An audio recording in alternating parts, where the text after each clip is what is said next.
咁多位記者朋友，大家好，好多謝咧大家出席香港視神經脊髓炎協會嘅小圍採訪啦。咁我哋今日講嘅話題咧就係頭先提到啦，就係呢一個視神經脊髓炎啊。咁啊打 CX 啊、眼朦啊、作嘔啊、手腳麻痹乏力呢啲症狀咧，好多人都覺得係小事嚟嘅啫。咁啊可能休息多啲啊、飲下水啊、唞下咧就會可以冇問題㗎啦。咁但係呢啲症狀咧，可能同呢個罕見病視神經脊髓炎譜系疾病 NMOSD 咧有關嘅，而且病情咧可能好反覆，最終咧有機會會導致失明啦、癱瘓啦，甚至死亡嘅。咁因此咧，治療 NMOSD 嘅首要目標咧係降低復發同埋後遺症嘅風險。香港視神經脊髓炎協會咧早前就進行咗問卷調查啦，咁嘅結果發現咧，60%嘅患者咧曾經經歷復發，而且接近100% 嘅患者咧認為咧香港急需引入新藥咧，以防止佢哋復發，並且咧非常之殷切期望咧可以設立 NMO 嘅專門診所嘅。咁我哋今日咧就請嚟幾位嘉賓啦，同埋咧患者同埋照顧者咧嚟到現場同我哋作出分享嘅。咁我先介紹一下佢哋，分別咧就係香港腦神經免疫學會副主席李智仁醫生啦。另外咧亦都有我哋香港神經脊髓炎協會主席陳寶婷阿 Chris 嘅。咁亦都提到啦，一陣間咧會有我哋一位患者啦，阿 Peggy 啦，同埋佢嘅照顧者 Connie 咧嚟到我哋當中同我哋分享下嘅。咁我哋而家先將時間咧就交俾港姐啦，同我哋講解一下呢個係一個咩病，對患者會造成啲咩影響。之後咧就到病友分享嘅環節，最後咧就係問答環節。咁將時間交俾醫生。歡迎大家嚟到啦。咁今日我都會簡單講解下一啲關於 NMO 呢個病嘅一啲認識啦。咁頭先主持都講解過啦，就係有啲聽落去好似都幾唔關事，冇乜相關性嘅症狀，例如連續打 CX 啦、不停咁嘔啦，或者作嘔啦嚇，咁睇嘅眼朦啦、手腳嘅感官有問題，或者係力量啊、平衡力有問題啦。咁聽落去好似都影響緊身體入邊唔同嘅地方同唔同嘅系統嘅。咁但係咧，其實佢哋都可以係因為同一個藥去引起，唔係同一個病去引起嘅。咁我呢度會引呢兩個案例啦。咁第一個案例就係阿陳先生啦，化名陳先生，咁大概40歲嘅男士啦。咁佢初頭嚟求診嘅時候咧，就係因為佢連續幾個星期已經不停咁打 CX 冇停過。咁佢最初睇咗普通科醫生啦。咁我哋亦都有一啲藥物咧，其實係專門用嚟壓抑打 CX 嘅，即係好似止咳咁樣。咁但係嗰個原因未揾到咧，其實佢食咗藥，似乎個情況都冇好轉啦。咁因為打 CX 佢都有擔心過會唔會係腸胃嘅問題，所以最初佢係揾咗腸胃科醫生同埋外科醫生去睇，亦都做咗胃鏡，但係一切都係正常，冇揾到咩病因嘅。咁後來醫生先至懷疑，會唔會係其實個腦有關咧？因為打 CX 嘅一個中心其實都喺個腦度控制嘅。咁所以佢最後轉介咗去睇腦神經科醫生啦。咁然之後做咗磁力共振啦、抽血驗抗體，先發現陳先生原來真係個腦幹發炎，亦都確診咗佢係患上咗視神經脊髓炎呢個病嘅。咁呢度提一提翻就係其實雖然打 CX 係一個唔可以話係NMO 最常見嘅症狀，但係可以發生嘅。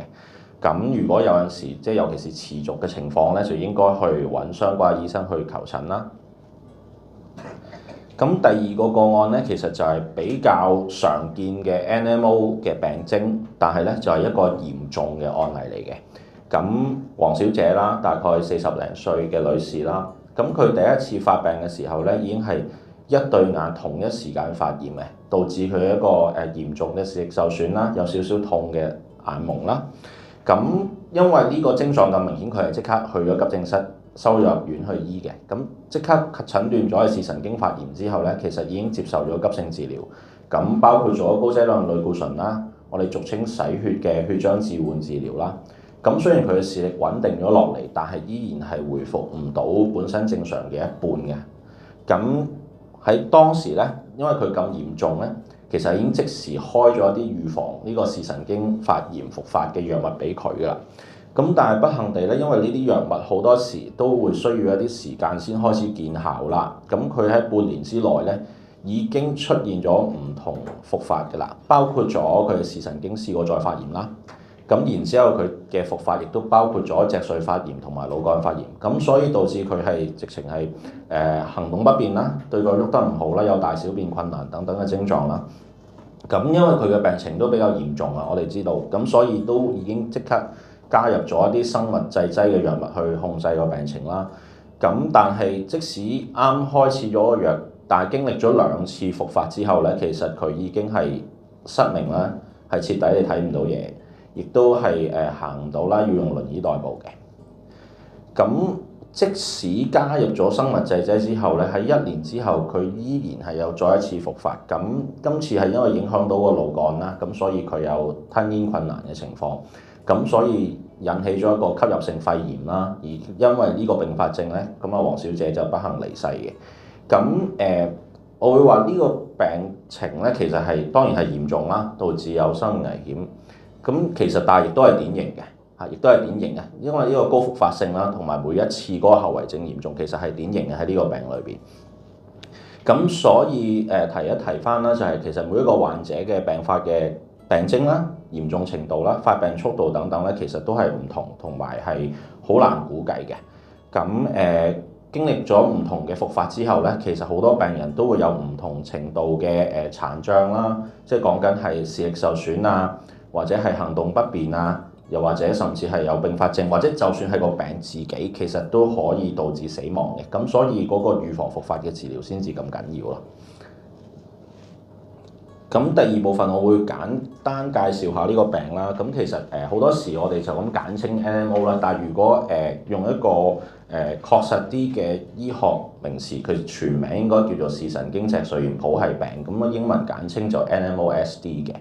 咁其實係一個好罕見嘅自體免疫疾病啦。咁確實個成因其實係唔清楚嘅。我哋知道係患者個免疫系統失調啦，會錯誤咁攻擊佢哋自己嘅中樞神經系統啦。咁當中包括咗佢哋嘅視覺神經啦、脊髓同埋腦幹等等嘅地方都可以發炎嘅。咁但係最主要個問題就係咧，因為呢啲發炎每一次都係嚴重嘅，尤其是中樞神經系統咧，佢嘅特徵就係每一次受到傷害咧，其實佢唔會完全復原嘅。咁但係呢個病咧，佢就係一個復發性嘅病啦。咁如果冇一個適當治療，其實基本上90%甚至100%嘅病人都係會復發㗎啦。咁而每一次復發咧，都會帶嚟唔可以逆轉嘅嚴重傷害啦，有機會導致頭先提及嘅失明、殘障同埋死亡嘅。咁呢個病咧，通常就喺我哋叫中年或者壯年嘅女性嗰度發生啦。咁女士佔嘅比例咧，基本上係我哋一般會話係9:1，即係90%係女士嚟嘅。咁發病嘅中位數係39歲啦，其實30至50歲都係高危人士嘅。一般我會話嚇。咁據幾年前香港嘅一個研究啦，就平均每10萬名香港人有3.3個NMO 嘅患者啦。咁依然係歸類為一個罕見嘅病。咁但係其實香港都其實有幾百個病人嘅絕對。咁頭先提及過啦，因為佢影響中樞神經系統嘅唔同部分啦，咁所以引起嘅病徵咧可以係好廣泛，亦都可以令人唔會即時聯想到關個腦或者脊髓事嘅。咁通常視神經受損就明顯嘅，咁通常就眼矇啦、視野缺失，即係無啦啦喺個視野裏邊有一忽未必睇得咁清楚，甚至全忽睇唔到啦，睇嘢變色啦。咁痛就通常係同以上幾個病徵一齊發生嘅。咁脊髓受損咧就已經係廣泛啲嘅，通常係手腳麻痹啦、刺痛啦，甚至淨係痕癢啦，或者有其他覺得痹啊、火燒啊、覺得凍啊等等嘅症狀啦。咁可能冇力啦、失平衡，又或者影響個大小二便啦。咁腦幹受損咧，其實就係嗰個症狀咧，有陣時係比較複雜嘅，因為腦幹其實控制咗好多身體裏邊一啲我哋唔自主嘅反射，即係包括好似第一個病例裏邊佢不停打思噎，咁或者嘔啊呢啲咧，其實喺個腦幹嗰度控制。咁所以有陣時咧，如果淨係影響個腦幹某一個位嘅時候咧，嗰啲病徵係有陣時啲人係聯想唔到關個腦幹事嘅。咁當然啦，腦幹亦都管理埋平衡力啊，其他啲甚至呼吸啊、心跳等等，呢啲都係腦幹管理，所以係緊要嘅地方嚟嘅。咁所以呢啲病徵好廣泛啦，亦都容易同其他病混淆，所以一有懷疑應該要及早求醫啦。咁喺診斷方面咧，其實就主要係靠幾個檢查嘅。咁我會話頭兩個係最緊要咧，就係包括咗磁力共振啦。咁一般我哋會照個腦同埋脊髓同埋個視神經啦。咁第二個緊要嘅就係血液測試。咁因為我哋而家 NMO 其中一個最重要嘅檢查咧，就係驗呢個 AQP4 嘅抗體。咁大概有80%嘅病人都會有陽性嘅。咁但係依然有2成嘅病人咧，其實就驗唔到抗體，我哋一樣可以診斷到。咁血液測試咧，另外一個重要嘅角色咧，就係為咗排除其他類似嘅病嚇。咁我哋都會排除其他免疫系統病引起嘅脊髓炎或者腦炎啦。咁第三個檢查其實就同頭先提及嘅接近啦，就係脊髓液檢查咧。其實喺 NMO 裏邊咧，就我唔會話係必須，但係喺好多時我哋都會做埋，因為嗰啲病徵好容易同其他病，例如一個感染性嘅腦炎啊，或者係其他病引起嘅發炎，都可以導致相關嘅症狀。咁脊髓液檢查主要都係用嚟排除其他病多啲。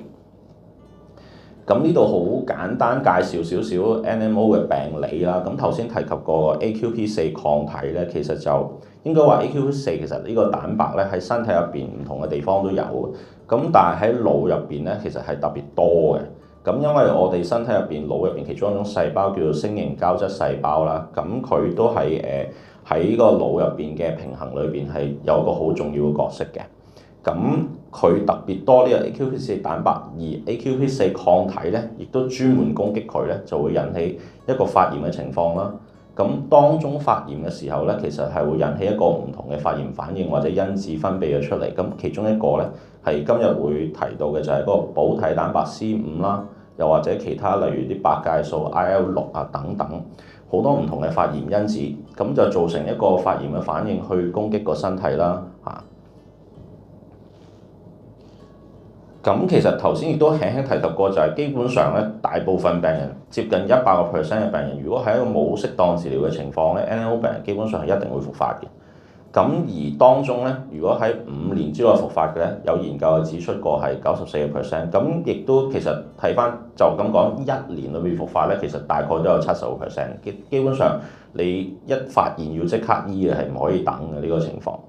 咁有一半嘅患者咧喺2年之內至少會復發一次啦。咁平均個發作嘅距離就係大概10個月，但係同頭先第二個案例我哋都睇得到咧，其實可以發得好密嘅，即係可以1年發3、4次或以上，而每一次都係嚴重嘅都可以嘅。咁除咗身體上面嘅後遺症之外咧，咁我哋都發現其實啲患者因為唔同嘅病徵啦，同埋咁難控制個病情啦，都會出現好容易有一個心理嘅抑鬱啦嚇。咁有44% 嘅病人都會覺得有抑鬱，同埋會引起疲倦啊、神經痛等等，都係同抑鬱相關嘅。咁當然啦，本身 NMO 呢個病由於引起咗個腦同脊髓發炎嘅後遺症咧，本身痛症都係非常之常見嘅喺 NMO 病人裏邊。咁佢哋會影響佢哋嘅活動能力啦、工作啦、生活同埋睡眠質素等等啦。咁呢一格都係比較重要啦，都係提及翻其實我 NMO 致殘嗰個機會率究竟高成點？咁就係逢親每一次有脊髓炎咧，其實有76% 嘅患者係唔會完全康復嘅。咁有1/3嘅病人咧都有一個永久神經受損嘅情況啦。而佢哋因為咁頻繁嘅復發咧，都會不停咁需要入院接受急性治療啊，或者其他復康治療等等，要長期住院啦。咁另外佢哋嗰個視神經發炎咧，同其他病引起嘅視神經發炎咧，其實佢通常都係比較嚴重。咁所以好多時咧，如果冇適當治療咧，大概4至6成嘅病人喺5年之內，起碼會有一邊眼失去視力嘅。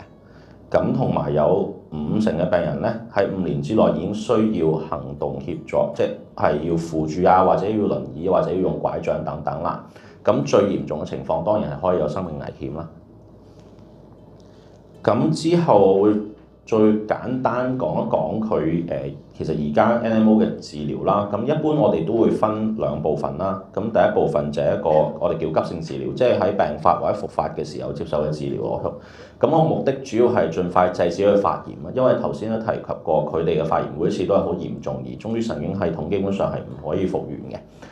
咁第二咧就係過咗第一步之後，我哋會即時開始一個預防性嘅治療啦，就係希望佢哋嘅 NMO 唔好復發。咁喺急性治療咧，一般就會分3類嘅啫嚇。咁第一線嘅就係一個高劑量類固醇嘅，一般都係用注射形式去做㗎啦。咁基本上一確認咗佢係任何一個中樞神經系統發炎，我哋都會俾嘅一個情況啦。咁喺 NMO 裏邊，我哋都會用得比較多嘅就係洗血呢個情況，亦都係叫血漿置換啦。因為佢嘅原理咧，其實就係將身體入邊除咗嗰個唔正常嘅抗體，亦都包括佢引發咗嗰個發炎嘅因子咧，喺嗰個血液裏邊洗走佢，咁即時可以制止佢發炎。咁喺 NMO 咧嘅應用係多嘅，比起其他啲類似嘅病，其實我哋都會用得多啲。咁個原因就係因為 NMO 嘅發炎實在太嚴重。咁喺高劑量類固醇都唔可以即時制止嘅時候，我哋會用埋血漿置換啦。咁第三樣可以選擇嘅就係一個免疫球蛋白嘅治療，咁都係一個調節免疫系統嘅療法嚟嘅。咁至於長期去預防復發咧，主要亦都有幾類嘅治療啦。咁第一就係之前喺急性治療嘅時候已經用緊類固醇，咁好多時我哋都會再慢慢轉翻佢做口服類固醇，再用多一排嘅。因為類固醇依然係一個好強力嘅消炎發炎、阻止發炎嘅藥啦。咁但係我哋都知道佢嘅副作用係非常之多嘅，包括會影響抵抗力啦、骨質疏鬆啦、白內障、糖尿、血壓高等等啦嚇。咁所以去到同時開類固醇嘅時候咧，我哋一般都會開埋一啲其他輔助嘅壓抑免疫系統藥嘅，例如一啲傳統嘅口服藥啦，包括咗嘌呤類似物啦。一個 IMPDH 嘅抑制劑，咁但係呢啲藥嘅唔好處咧，就係佢哋嗰個藥效好慢嘅，所以開頭嗰幾個月好多時個類固醇都要同一時間一齊食，因為呢啲藥咧基本上要3個月至6個月以上先開始有效，如果要嗰個藥力穩定咧，可能甚至要成年嘅。咁第三款咧，其實已經係一個生物製劑嚟嘅，咁就係一個CD20嘅單株抗體啦，咁。呢個其實喺好多免疫病其實都好常用，亦都可以用嚟醫一啲相關嘅血癌，都有用咗好多年嘅一隻藥嚟嘅。咁但係佢雖然個效力可能比頭先提及嘅兩類藥好啲啦，咁但係佢一樣有佢自己嘅風險啦，包括咗容易感染啊，尤其是香港嘅肝炎比較多，可能要同時間食肝炎藥去控制啊，或者預防肺癆啊等等啦。咁頭先提及過幾類藥咧，其實用咗之後咧，喺 NMO 裏邊唔係話仙丹嚟，亦都唔係可以即時制止晒佢哋嘅復發嘅。咁當中你見到頭兩類口服嘅藥咧，其實佢預防復發率咧，其實我可以話即係唔係最理想嚇，即係有3至60嘅病人依然係會食住藥都係復發。咁通常一復發，我哋又要轉藥或者要再用一啲強力少少嘅治療嘅。咁用 anti-CD20嘅單株抗體就好啲啦嚇，咁大概可以降到80% 嘅復發機會，咁都算係一個幾有效嘅治療啦。咁跟住就去到第三個個案分享啦，咁就係李先生啦，比較後生啲30歲病人一樣可以發作嘅，一樣可以發生嘅嚇。咁佢最初就係不停咁嘔啦，咁就算係我自己嘔咁，我都第一樣諗係咪腸胃病先啦。咁當然佢都係咁諗，就去咗睇普通科醫生。咁食咗啲止嘔藥嘅情況冇好轉啦，咁再去睇埋專科，亦都揾唔到一個特別嘅原因嘅。咁通常如果不停咁嘔嚟到我哋腦神經科醫生手上，一定係照腦啦。咁我哋所以就幫佢安排咗照磁共振啦。咁又做頭先提及嘅血液同埋脊髓液嘅檢查等等啦，咁都係確實咗佢都係腦幹發炎，亦都係有呢個視神經脊髓炎呢個病嘅。咁因為佢一開始已經係影響腦幹，都係一個比較緊要嘅位置啦。咁可以同個病人商量過之後咧，我哋都係呢個係比較快已經開始咗使用生物製劑嘅治療去預防佢復發。咁好彩啦，喺呢個病人就暫時未有再復發啦。咁所以雖然一路講緊 NMO 呢個病都係非常之嚴重啦，但係即係都想提翻，其實咁佢係有得醫嘅，係一個有得醫嘅病嚟嘅，係可以防止佢再發生，減低嗰個病人嘅殘障啦。咁除咗頭先提及嘅嗰隻 CD20嘅單株抗體咧，其實香港而家都有2大類別嘅新型生物製劑係已經喺衛生署嘅藥物辦公室註冊咗嘅咁亦都係美國 FDA 即係佢哋嘅藥委會認可嘅兩類藥啦。咁第一款就係嗰個C5補體嘅抑制劑，第二款就係 IL-6白介素嘅抑制劑。咁佢哋嘅特別之處咧，就係佢哋都係要係 AQPC 抗體陽性嘅成人患者先至有數據可以用嘅啫，係啦。咁佢哋嘅注射方法都係各有不同啦。咁講咗第一款咧，就係嗰個補體 C5抑制劑啦。咁喺佢嘅大型第3期臨床研究裏邊咧，其實基本上係冇患者復發過嘅。如果用咗之後，咁佢哋個數據計出嚟咧，就係話會降低個復發率咧，去到98.6% 嘅可以。咁然之後個年度復發率咧，基本上係又係統計學上咧，佢就會話係0至0.04，即係好低嘅其實係。咁整體嗰個耐用性似乎都好好啦，即係大部分病人開始咗治療之後咧，都唔會話有一啲副作用啊，或者併發症令到佢哋需要停藥嘅機會係好微。咁佢哋最主要需要注意嘅事項咧，就係開始治療之前咧，係需要接種呢個腦膜炎雙球菌嘅疫苗啦。咁第二類新型生物製劑咧，就係呢個白介素 IL-6嘅抑制劑。咁佢咧其實有2個第3期嘅大型臨床研究去支持佢嘅使用嘅。咁佢你見到佢平均無論係單獨使用啦，或者係配合其他壓抑免疫系統藥嘅使用咧，其實都叫大幅降低咗個病人嘅復發嘅。咁同嗰個 B 細胞即係 NTCD20嗰個抗體嗰個功效，我會話好接近，都係有大概2成嘅病人依然係有機會復發啦。咁佢整體嘅年度復發率就0.09嘅。咁呢度都提一提翻啦，即係佢哋各自有各自嘅數據，但係佢哋嗰啲研究唔係一個直接對比嘅研究嚟嘅，係啦。咁同樣啦，佢呢隻藥嘅整體耐用性都係好好啦，大部分開始接受治療嘅病人都可以繼續啦。咁喺第一次開之前要注意嘅就係我哋都會驗乙型肝炎啦，喺香港都係普遍嘅病啦，亦都會篩查下有冇一個肺結核病啦，同埋其他啲檢查等等，去睇下個病人適唔適合。咁呢度總結翻少少啦，就係點解我哋都開始比較推廣啊，早少少使用生物製劑嘅治療喺 NMO 病裏邊。咁其中一個原因就係以前傳統都係好多時都要用類固醇。咁即使嗰啲口服藥輔助加咗落去之後咧，好多病人都係要楞住唔同劑量嘅類固醇去長食嘅。好多時都要有一定程度嘅類固醇嘅輔助。咁但係類固醇嘅副作用咧，好多時其實係累積性嘅，即係個意思就係話你越食得耐，引發嗰啲併發症，例如提及過嘅骨質疏鬆啊、白內障啊、糖尿啊、肥胖啊等等，呢啲係隨住個劑量越高、時間越長，係越容易發生嘅。咁第二樣就係你都見得到，從數據上我哋睇到生物製劑嗰個預防復發係明顯地有效過一啲傳統嘅口服藥嘅。咁如果我哋可以做啲用生物製劑減低佢復發嘅風險，咁我哋就唔需要做譬如頭先講嘅洗血啊，或者其他免疫治療嘅步驟啦。因為呢啲步驟一樣係有佢哋自己相關嘅風險嘅，包括咗要洗血嘅時候要插導管啊，又或者我哋要將啲血液洗咗出嚟嘅時候，導致個血壓唔穩定啊、過敏反應啊等等，咁都可以嚴重嘅。咁梗係唔需要嘅時候，盡量都唔想做啦。